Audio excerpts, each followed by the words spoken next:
I'm Ryan Borgona, and this is Nederman Knowledge Desk.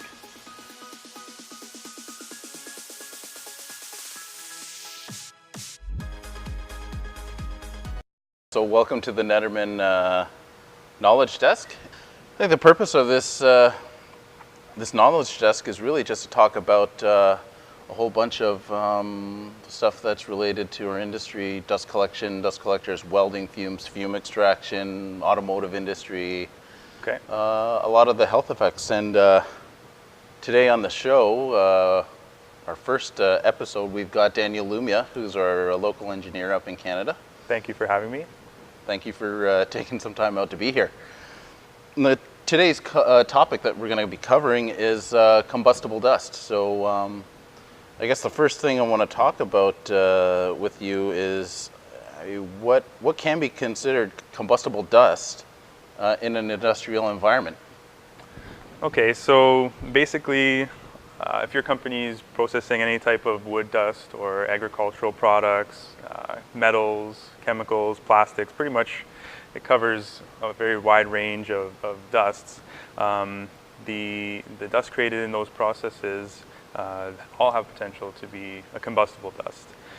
The key is really how much dust are you producing, the size of the particles that you're producing. You know, are they airborne? Are they heavy enough that they're falling onto the work surfaces? Are they accumulating? Those are really the key principles to consider when you're looking at your work environment and trying to determine if you have a potential problem for combustible dust. Okay.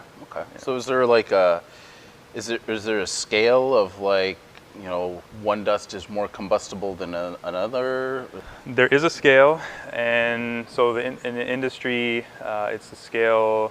Basically, there's ST1, ST2, and ST3. ST1 being the least explosible, and ST3 being the most. And basically, dusts are classified as one of those three. Okay. And fun fact, the ST comes from the German word for dust, which is Staub. If I'm saying that right. Staub. I probably butchered the German part. So what is the scale? I mean, what is the difference between, like, something that's the least combustible to, like, the most combustible? What is it that determines that factor, I guess? So when we talk about this ST scale, they use a number. It's called a KST value, Mm-hmm. and what that is, basically it's a number that's used to classify the explosive.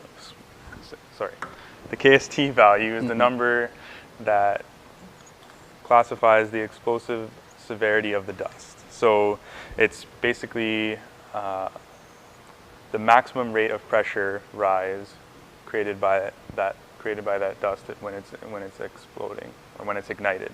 Okay. And the KST, so for a KST value of less than 200, that would make it an ST1 type dust. If you have a KST value in the range of 200 to 300, that's an ST2 dust, and then over 300, that's an ST3 dust.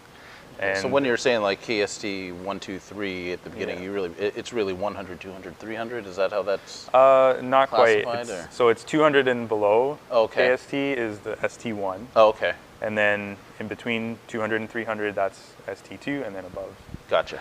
Yeah, and so the units for KST are bar meters per second. And like I was saying, because that's a pressure rise, so bar being your units of pressure, and then your meters per second, that's your rate of pressure rise of that when that dust is ignited. Right. That's how the scale is determined. Okay. I guess, what are the most common types of combustible dust that we're dealing with in manufacturing, in all kinds of industries, whether we're talking welding or metal fab or? The most common you'll see is wood dust. Okay. We deal a lot with wood dust, and typically those are ST1 type dusts. but depending on the fineness of your the wood dust you have, you can be into higher KSTs in the ST2 range. So I guess it depends on what the process that is happening to create the dust. Yeah, and that's what sort of we were talking about at the beginning. It really depends on your process. If you have bigger wood chips, then your KST is going to be a lot lower. Whereas if you're sanding, which creates a really fine dust, it will make that. And depending on the grit of the sand, yeah, whether it's like really fine finishing, or if you're like very heavy grit and you're really stripping off pieces, obviously the less combustible. Just to throw some example, like an 80 grit sandpaper would create a dust that is less or lower on the KST scale, being less combustible than, say, a finishing sandpaper that would be like 400 grit. That's basically the difference in the type of process that's creating the dust. Creating the dust, yeah, that's a big part. So yeah, so wood dust is one. When you talk about metal dusts, the most common one is aluminum, and aluminum is a bit tricky for the same reason. It really depends on what size particles you're dealing with, and if if it's oxidizing or if it's mixing with anything. Those all change the properties of and change what that KST value is. So. So aluminum is one of the big ones for metal dust, but there are others as well. More recently, we're also seeing a lot more in composite dust. Okay. So, with the carbon fiber. Okay. Those kinds fiberglass. Fiberglass, yeah. But fiberglass in itself is not. Yeah, really it's when combustible, it's when you sand it. When you're when you're working with it like that, sanding it, cutting it, those kinds of processes. Again, it's not really, it's really the finishing part of it. Yeah, it's pretty much what sounds like to me that's creating could be creating the combustible dust type of situation. Yeah, because and with fiberglass, so we're talking like the actual fibers that can become combustible as they're sanded down, or those fibers that become airborne, those would airborne dust basically. It's the airborne dust. Is that true to say that any airborne dust really has a potential to be combustible? I'd say in the right concentrations and in the right size particles, then pretty much you could create a spark and generate an explosion with that. Okay. What would create the risk of combustion, explosion in a combustible dust situation? Yeah. So really, to have an explosion, you need three elements. You need a fuel. So in this case, it would be your dust. You need some sort of spark. And then the main part is the confinement, where you can have pressure buildup that creates your explosion.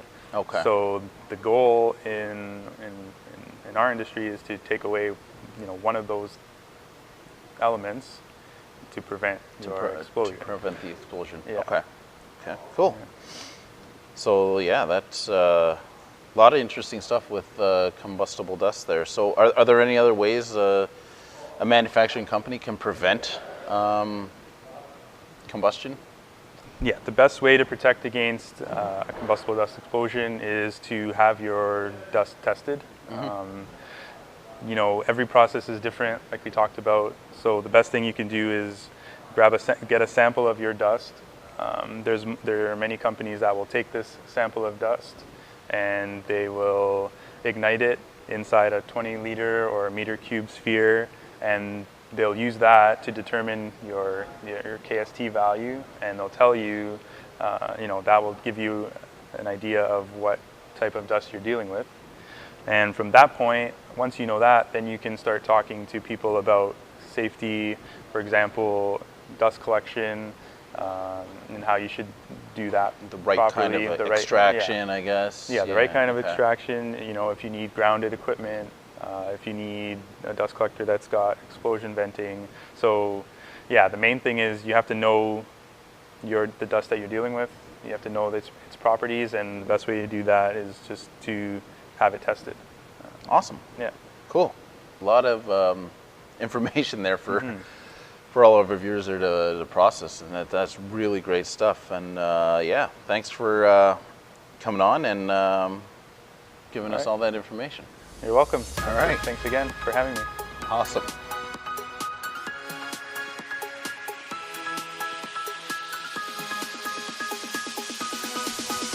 Enjoy the video? We hope so. Please subscribe to learn more.